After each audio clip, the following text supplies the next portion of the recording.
And so the question is, what happened to her? Where'd you go? Here's the unsolved mystery part of things. Yeah. Oh, we've got to it. Yeah, finally. Finally. Yeah, I know. Not, why would they send a ship like this? Yeah. Which is a valid question on its own, but... Yeah. So, again, there were questions about her loyalty, and according to the U.S. Navy, she was done in by an accident. An accident? An accident. Okay, yeah. so and again, this is my own fault, but when I read this theory, I could never quite understand exactly how this would have gone down. I don't understand what you didn't understand about it. Well, it just seems that if this is such a massive ship, I mean, before we're getting ahead of ourselves, Yeah. I mean, what is the theory, or give us the details on this particular one? Well, what the U.S. Navy said is that there's an American freighter named the Thompson Likes was steaming in that area, the same area the thing that our sub was in, and reported hitting and running down a partially submerged object. And her lookouts supposedly heard people in the water, but they went on without stopping because they were assuming it was a U-boat, a German U-boat. Although apparently they said they had heard people yelling out in English. So, although there were only there's a problem. Yeah, there were only 3 people on the boat who spoke English. So I mean, some of the French did, but you'd think they would be like yelling in French. But it's hard to say. It was supposedly a very, very dark night, and they just really kind of more heard and felt rather than saw. There was I found a thing on the interwebs, some guy who had claimed that his grandfather was on the Thompson Likes, and said that he remembered the incident very clearly, and he said it was the biggest submarine he'd ever seen. Although I'm questioning that because it's like I thought it was a dark, moonless night and nobody could see anything. Yeah. So I guess my question about that is like, okay, so you assume it's a German U-boat and like whatever. Like humanitarian problems with that aside. Yeah, right? we're gonna ignore that. Yeah. Fine, but you have lights on your ship. You have lights on your ship, on the deck of your ship, and maybe you just like shine one down there, just like, hey, what was that? Okay, it was. Let's keep going. Well, or oh no, that was something much bigger, and we should probably stop and try and help these people. Yeah, that's the whole thing. We just hit a whale. Like whatever the possibility, you take one light, one lookout person takes one light, turns the switch on. Yeah, but it takes one light to get spotted by the enemy and be shot. Oh, this is true. This is true. Although if you believe that you've just run over a U-boat, then you've just run over pretty much all of the enemy that's in the area, probably for 100 miles around. They're drowning. You can just watch them drown for a second. Yeah, I mean, it could be that if obviously from a humanitarian standpoint, because you could have just run over somebody's yacht or something like that. It's hard to say, but cruise ship, a small cruise ship. Yeah. I mean, but of course, rowboat. Of course, if you really think that it's a U-boat, well, the U-boat doesn't sink, the U-boat might sink you, so maybe you want to beat feet out of there, too. I mean, maybe that's why they did it. I guess, you check to make sure that it's actually sinking, and if it's not, while they're, like, in panic mode, you shoot your one round into them, and then they actually are sinking. Well, you could do that, yeah. I guess that just in my mind, again, I understand I'm not a soldier in the war or anything like that, but you shine a light. I would think you would. You'd want to know exactly what what you ran over. I would think so, but they didn't, and it's kind of surprising because, and I know it's wartime, but law of the sea and all that, you're supposed to stop and help people, and especially then they report that they hear people calling out in English. Yeah. You'd think that if they actually heard somebody calling out in English, but they really didn't want to stop, then they would just keep quiet about it. Mm-hmm. So here's the thing: is what I didn't understand, and this gets back to my initial question: is what I didn't get is if the Surcouf is so large and such a mammoth ship, I would think that hitting it would cause excessive amounts of damage to a topside boat. Yeah, I would think that would just mangle the holy crap out of the hull to the point that ship would go down as well, because it's just such a big chunk of metal in the water. I guess it could be a glancing blow, but a glancing blow wouldn't sink the sub. No, but a glancing blow could tilt it off of its axis. Could knock it over, It could knock it over, and it's open. Everybody's like up there doing stuff or whatever, and it tips over. Well, they said it was partially submerged. They say they partially submerged object. I would say that probably even when it's topside, it's partially submerged, right? Well, I mean, it's always, any boat's partially submerged always, but it's like, I mean, yeah, they could have been diving, for example, or they could have been surfacing, and so this thing just sort of scrapes along the top of it. But the thing is, if it did that sort of glancing blow scraping thing, it's not going to probably damage the sub enough to sink it. That's true. See, to me, and this is where this gets back to where I had issues with it. Mm-hmm. If you think about the two moving perpendicular to each other, and they hit at basically a 90-degree angle, and it causes enough damage to sink the sub, that to me means it causes enough damage to the ship to potentially sink it as well. That's fair. If it's a glancing blow, so they're almost parallel to each other, well, then they bounce off of each other, and that doesn't seem like that would be enough force to sink the sub. Yeah, that's what I didn't get about this whole we ran them over theory. That's fair. Yeah, that's totally fair. Well, they did hear scraping along their keel, so that, which again to me kind of reinforces the idea that perhaps they were submerging. And so if they were like kind of submerging already and they got run over, then that would cause a lot of scraping sounds and stuff like that. And there was damage apparently to the Like's bow. Oh, was there? I looked around. I didn't see that when I did. It wasn't. I mean, it was obviously it wasn't enough damage to stop them. No. It did. But according to the one account I was talking about, the guy with the grandfather who was on the ship, he said that they were actually taken on water.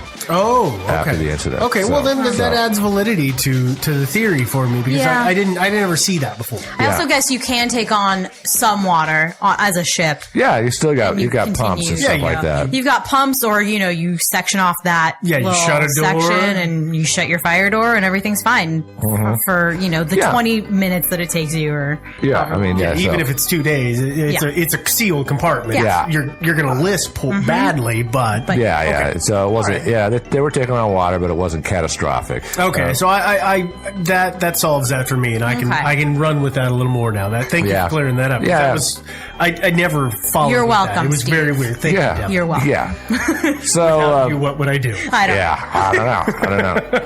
But the question is, a submarine has two hulls. It's got the pressure hull on the inside, then it's got the outer hull that you actually see. The pressure hull is built very stoutly to withstand tremendous amounts of water pressure. Probably the pressure hull didn't get breached. Probably maybe one or two ballast tanks got breached. So even if they weren't sunk, they were kind of screwed, because, like, say, for example, if your forward ballast tanks can no longer hold air because they've been breached, then if you try to surface, well, you're going to be sort of ass up in the air. You can still escape and everything like that. You can still escape the sub, and you can still make the surface. But you really can't operate in that kind of condition. So one theory that's out there is that they were actually done in by kind of a 1-2 punch. Is that they were hit by the Likes and they were damaged enough that they were kind of dead in the water. And that was on the night of February 18th, by the way. So they're dead in the water. 1941? I believe that was 1941, yes. Okay. The next day, according to the records of the 6th Heavy Bomber Group, they were operating out of Panama. They claimed to have sank a large submarine north of Columbus. That's actually Cristobal Colon, Panama. They claimed to have sank a large submarine.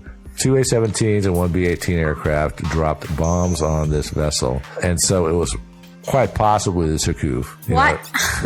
Really a bad luck vessel when you think about it, because if this happened, they get run over, they're dead in the water, they're trying to figure out what to do, and then here comes some planes and just bomb the crap out of them and sink them. So then, I guess by that theory, their communications are down too? Yeah, probably. They must have been? Yeah, they must have been. I don't know. Because it doesn't happen so often that you bomb your own thing, right? Your radio antennas and towers are all on the top, so if something runs you over, it's probably no snap off. That's fair. Yeah, it could be that the Likes took off their radio stuff, and they were unable to communicate.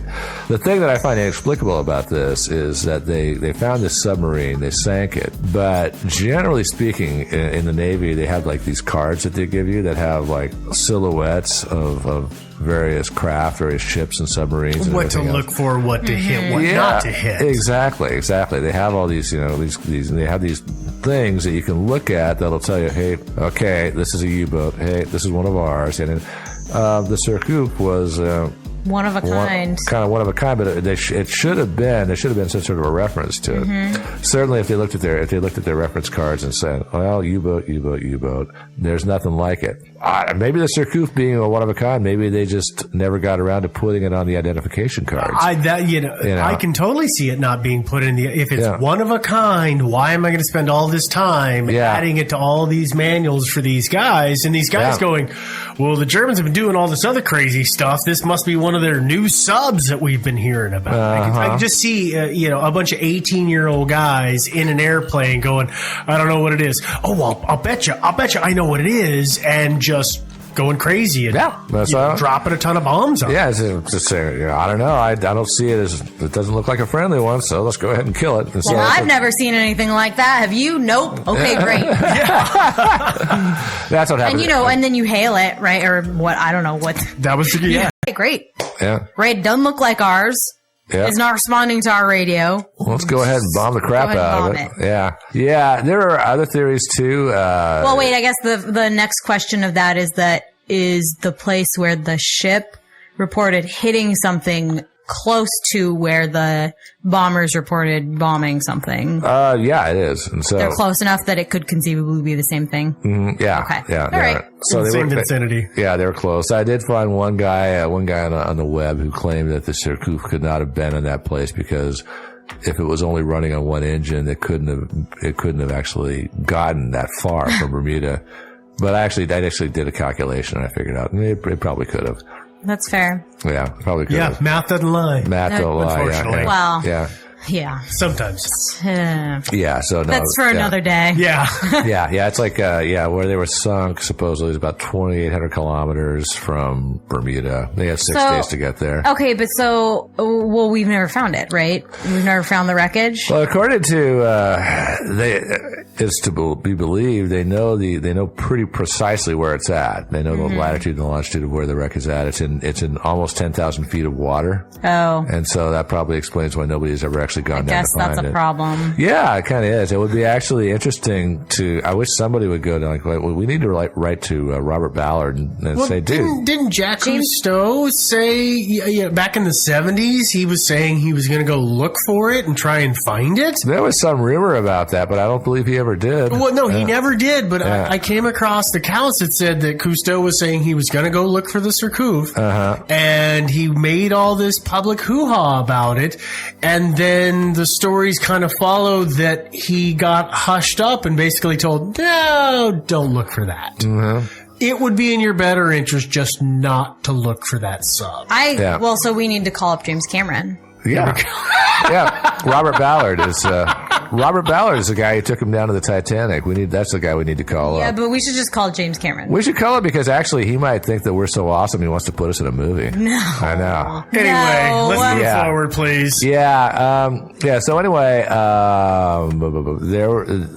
are a lot of conspiracy theories surrounding this. One is that it claims that the Brits didn't trust the Surcouf. They thought that the Surcouf was cooperating with the Vichy French and actually sinking Allied shipping. And so one of these theories is that they deliberately sank it using whatever, aircraft and whatever. They just went out and found it and sank it. Another one is that when it was in port in Bermuda, British divers swam out and attached limpet mines to it, which were timed to go off several days after. And what's a limpet mine? Limpet mine is a mine that's attached to a ship's hull by magnets. Oh. And it's called a limpet because it's got similar to a limpet, which is a sea snail. That clings to rocks and other hard surfaces. Okay. So well, that makes sense. So basically what this theory is saying then is that they just stuck a bunch of magnets with explosives on it and set a couple of day timer? Yeah, that's one possibility. Okay. So it's like being James Bond. Yes, very James Bond. Yeah, James Bond. Yeah. And of course, there's another theory that she was swallowed by the Bermuda Triangle, which of course is possible.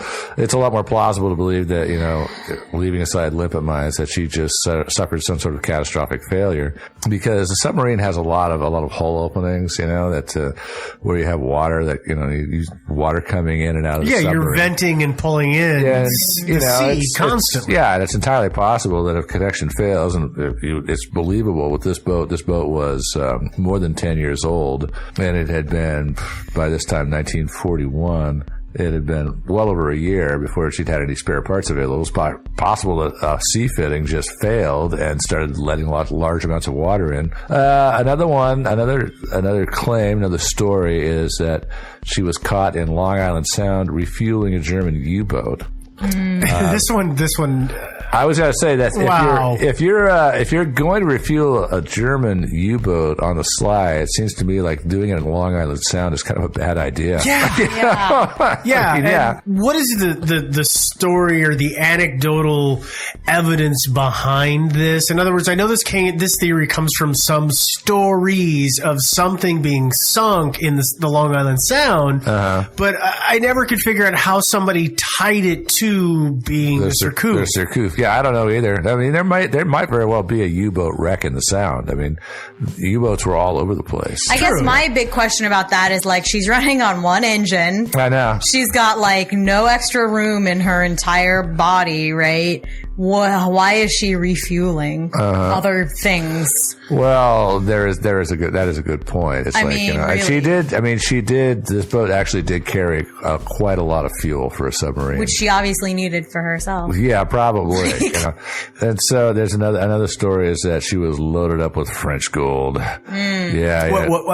Okay, flesh that out for me because I didn't see that one. What? Yeah. So another story, and again, I don't place any value on this at all, is that a lot of gold from the French treasury was actually put in their cargo compartment, that big space that was built to house 40 prisoners. Mm-hmm. Yeah, well, that's a nice big space. You could stack a lot of gold bars in there. Oh, those are great ballast. Yeah, I know. It's nice and low down there, and that would definitely keep you from tipping over. Mm-hmm. So, but it's like many of these stories about lost ships, somehow gold winds up getting interjected quite often. I was going to say, this is just like the Ouring Medan and Yamashita's gold that we talked about before. Yeah. What? How did... okay. Well, this one it seems like it's... what was the phrase we used? Shoehorned in. Yeah, probably. Oh, I guess, what about slavery? Yeah. Well, that's a good point. I mean... a 40-person hull? 40, yeah, I mean, there's no reason they might have been running slaves from Africa to the New World. I know it's a little late for that, but wow. You never know. Wow. Okay. Yeah. Wow. So there was a Jacques Cousteau, the Jacques Cousteau thing. It is claimed that Jacques Cousteau actually did find it and go aboard and grab the gold, and that's why he shut up about it later. But again, that's not exactly believable. And then there was a diver named Lee Prettyman who reported he claimed to have found it in the 1960s, and there was a newspaper article published about it, but he was actually forced to retract his story later on. So apparently because he couldn't provide any proof. I'm guessing. Apparently not. Yeah, and so most of these theories are really fairly weak. The strongest theory is that the 6th Heavy Bomber Group, the one that I mentioned earlier, operating out of Panama.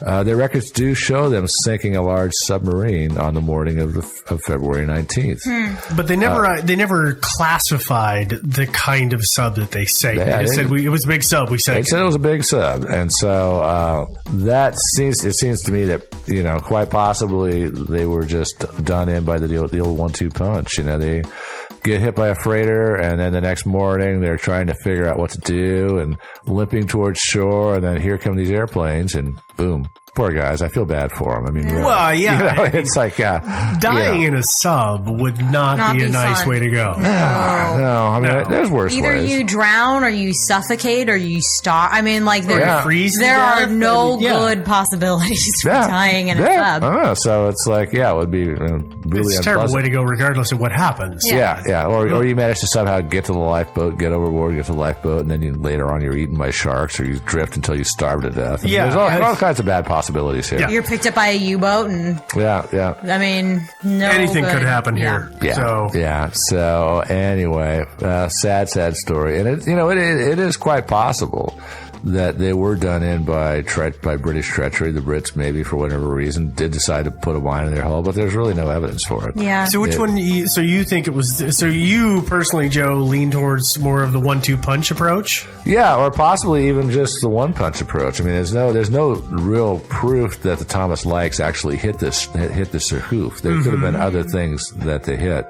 There's all kinds of stuff, even leaving aside ships and submarines. There's all kinds of stuff floating around in the ocean. Oh yeah, like you remember after the tsunami in Japan a few years back. Then like one day somebody go on the Oregon coast goes out and looks, and there is this big floating dock. That washed up on shore. And it's like, there's stuff like that all over the place in the ocean. I mean, they didn't obviously have containers back then. They don't have containers and container ships back then. But these days, container ships lose containers over the side all the time. There's containers out there floating around. And, even back in those days in World War II, there's all kinds of stuff floating around in the ocean that you can run into. Yeah.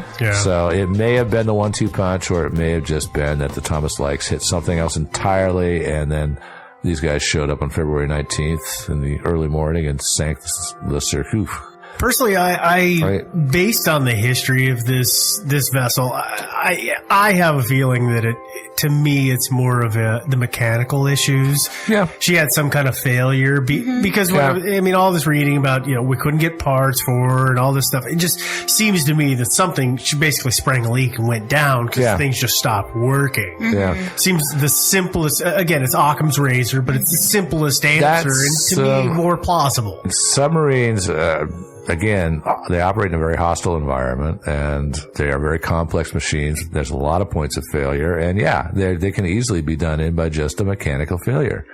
I think when I was working on cruise ships, which is not comparable to a submarine really, but a little bit it is, that we had a ship in our fleet that had to go in for repairs 4 times or something like that. And there was one time where they took it out for repairs and the front sea door just fell off. The what? The front sea door. So it was where they would load all the cargo or whatever.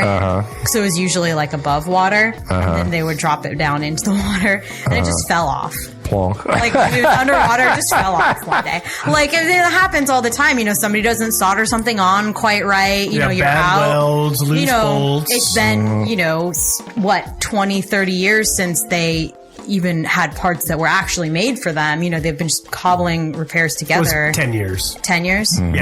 Yeah. 10 years. 10 years, yeah. But yeah. 10 years is a long That's time a long still. time when you're in service and constantly, and guys are working on it. And, metric versus standard. It's easy to get everybody confused.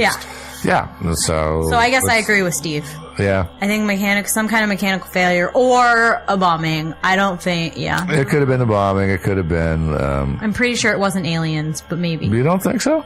It might have been. Really? Yeah, okay. You think it might? Okay. Well, that's good enough. I'm willing to allow a 20% possibility. Okay. All right. On this one. Yeah. Okay. Yeah, so anyway, it's too bad for the Surcouf. I think we solved this mystery pretty conclusively, and we think that maybe it was aliens. Okay. Yeah. All right. Yeah. 20% aliens. 20% aliens, 20% bombing from the air, and 60% just mechanical failure. Yeah. Okay, that sounds right. Perfect. Yeah. Great. Okay, the Surcouf. Now you're all experts on the Surcouf. All right, so if you want to see pictures of the Surcouf, I've actually found a cool picture of a cross section of a model of the Surcouf, and so you can look at that and get an idea of the complexity of this beast.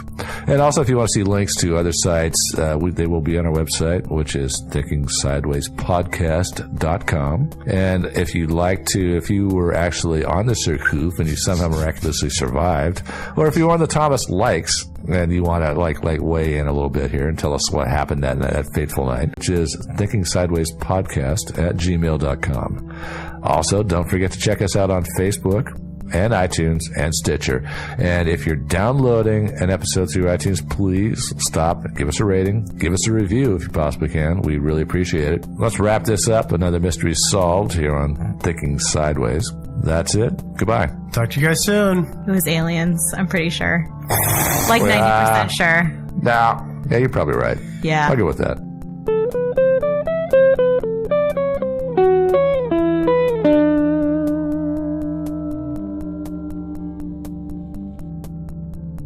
Hey guys, Steve here. You are listening to one of our original 26 episodes. If you've listened to any of our new episodes, you're gonna notice that we're sounding a little different in these ones. Yeah, there's a reason for that. There is. They've been remastered. They have been remastered. Because they had a really annoying hum. Yeah, I mean, a huge thanks to listener James for doing almost all of the legwork on this Yes, thing. yeah. You'll also notice if you had listened to what we're calling the Lost 26 episodes before, and you're re-listening now, the music and sound effects are gone. Yes, we've gone back to straight audio. So be warned, we sound a little different today than we do in what you're about to listen to. Yeah. Enjoy. Uh-huh. Bye. Okay, bye. Thinking Sideways. I don't understand. Does not compute. You never know. Insufficient data to formulate a reply. Stories of things we simply don't know the answer to. Okay, do you guys want to hear a story? Only if there's Yeah. a car chase. There is not a car chase. Oh, well. What the There hell? is a murder, though. Oh, that's good enough. Yeah, Like- that works. I like that. Sweet. Let's Yeah. hear it. All right, you ready? Yeah. The victim was found dead at 6:30 a.m. December 1st, 1948, under a street lamp in Australia. That is all we know about this man. There's That's all? nothing else. That was a short story, it. I It's a got to short say. story. Wow, that was great. Well, Right? anyway, everybody, Yeah. thank you for listening to our... Yeah. I have more information, but we should introduce ourselves first. Oh yeah, that'd be good. I'm idea. Devin. I'm Steve. I'm Joe. So, you want to hear more? Yeah. Okay, so that's all we know, really, about him, the man. Is that Those- he was found dead. Those are the only That's it. facts about Those him. are about him. Oh, okay. So there's this mystery surrounding his death. So the first thing that was a little weird was that somebody called the authorities, obviously. They came and they took him away to do an autopsy, and the first thing they noticed that was weird was that all of the clothing identification marks, tags, etc., had been removed from his suit and shirt and tie and all of that stuff. That's a little weird. Yeah. So not a single label anywhere. Not a single label. What about his underwear? Not a single label. Really? Any of his underwear, or any of his underwear, his- or any any of of his his clothes. clothes, for that matter. So then they did the autopsy, Okay. which revealed that this guy was in exceptional health. He had a half-digested pastry in his stomach. There was congestion to his brain and stomach that would have been consistent with poisoning, except for that they tested his blood and there was no poison in his system at all. So he just Or- mysteriously died. Yes, and his spleen was 3 times too big. Okay. But that won't kill a man. Yeah. What causes spleen enlargement? And brain and stomach congestion. Yeah, what causes that? I don't know. And nor do they. They eventually placed the jacket that he was wearing to America, but it was weird because when they sent the dental records and fingerprints, it didn't match anyone who had lived there ever. And where was he found again? Australia. Where in Australia? The coach, the Somerton Beach. Yeah, where the heck is that? Is it in Adelaide? Yes. So, when they traced his clothes to America, does that mean they traced it to an American manufacturer or to an American tailor or what? American manufacturer. So they were store-bought clothes. They weren't tailored. Yes. Okay. Upon further examination of his clothes, they found a secret pocket in his pants, which contained a little tiny scrap of paper with the words Taman Shrewd printed on it, which in, I think it's Arabic, means finished or ended. Okay. They figured out that this was a last page from a book, a very rare translation of this book called the Rubaiyat. Rubaiyat. The Rubaiyat of Omar Khayyam? Yes, That one? Okay. That one. But because I know how to say words. Okay. It was an extremely rare translation of that. So they, of course, did the logical thing and started an Australia-wide search for any and all of these translations of this book. Okay. Some guy, just some random guy, mentioned just after a couple months of this search going on, he said, "Oh, you know, I found an exact copy of that book in the backseat of my car that was parked like 2 blocks away from where you guys found this guy." So they Weird, right? Yeah. So they arrested him? No. Oh, damn. So he brought his book. They said, "Oh, we'll look into it." And the back page had been torn out, which was consistent because he had the back page in his little secret pocket. Okay. And they found this code written on the next back page. Okay. Now, this is a code that has been proven to be an actual code. They've decided that it is actually coded message, but has never been solved. So they don't know what kind of cipher it is. They don't know the cipher. Okay. As far as anyone can tell, he made this cipher up Okay. himself. But it's not long enough for them to get any patterns, to establish any patterns to be able to break this code. So, yeah, how many letters are in the message?